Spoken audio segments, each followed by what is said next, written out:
వేదవతి ఉదయం లేచి అలా బయటకు వచ్చి చూస్తుంది. ఇక తులసికోట దగ్గర దీపం వెలిగి ఉండదు. వెలిగి ఉండకపోయేసరికి అది చూసి వేదవతి అయితే ఏంటి వల్లి ఉదయం లేవగానే అన్ని పనులు పూర్తి చేస్తుంది కదా, ఇంకా దీపం పెట్టలేదేంటి అని చెప్పి వేదవతి అయితే వెంటనే వల్లి గదికి వెళ్తూ ఉంటుంది. ఇక వల్లి అయితే తన గదిలో చక్కగా స్వీట్లు తింటూ ఎంజాయ్ చేస్తూ ఉంటుంది. ఇంతలో అక్కడికి వేదవతి అమ్మ వల్లి అంటూ రావడంతో తనైతే వెంటనే ఆ బాక్స్ దాసేసి దుప్పట్టు కప్పుకొని తనైతే అహో అత్తయ్య గారు నాకు చాలా జ్వరంగా ఉంది అత్తయ్య గారు అని చెప్పి అంటూ ఉంటుంది. దాంతో వేదవతి అయితే ఏంటమ్మా జ్వరం వచ్చిందా అంటూ చాలా జాలి చూపిస్తూ ఉంటుంది. ఇంతలో అక్కడికి నర్మద అలాగే ప్రేమ వాళ్ళిద్దరూ వస్తారు. ఏంటక్క నీకు జ్వరం వచ్చిందా అని చెప్పి నర్మద అంటూ ఉంటుంది. దాంతో వల్లి అయితే అలా చూస్తూ ఉంటుంది.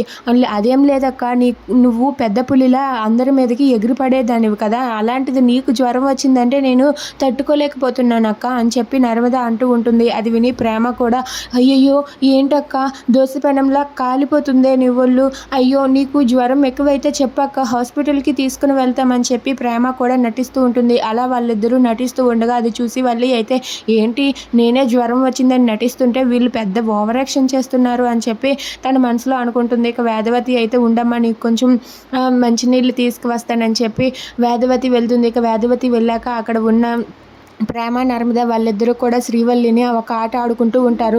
జ్వరం వచ్చిందట, జ్వరం దీని నటింపులు ఎవరికి తెలియవు అనుకుంటున్నారు అని చెప్పి అక్కడ ఉన్న ప్రేమ అని అలాగే నర్మద వాళ్ళిద్దరూ అనుకుంటూ ఉంటారు. అలా వాళ్ళిద్దరూ కూడా వల్లిని వెక్కిరిస్తూ ఎగతాళి చేస్తూ అక్కడి నుండి నవ్వుకుంటూ వెళ్ళిపోతారు. అది చూసి వల్లి అయితే ఏంటి నేనే నటిస్తుంటే నాకన్నా ఎక్కువ నటిస్తారా, మీ పని చెప్తాను ఉండండి అంటూ వల్లి చాలా సీరియస్గా చూస్తుంది. Please subscribe our channel.